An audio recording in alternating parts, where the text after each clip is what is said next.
How to change time zone in MetaTrader 5.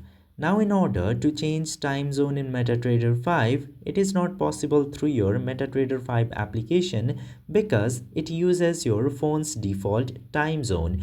Now if you want to change the time zone in MetaTrader 5, you need to go to your device's setting app. And after going into the settings, figure out general management, and then you will get the option of date and time. Select date and time, and then you can choose time zone from here.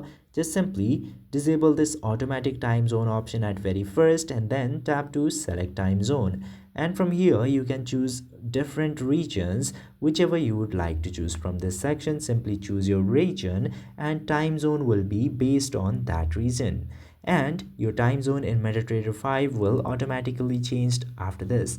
I hope this video was helpful to you. If yes, don't forget to hit that subscribe button.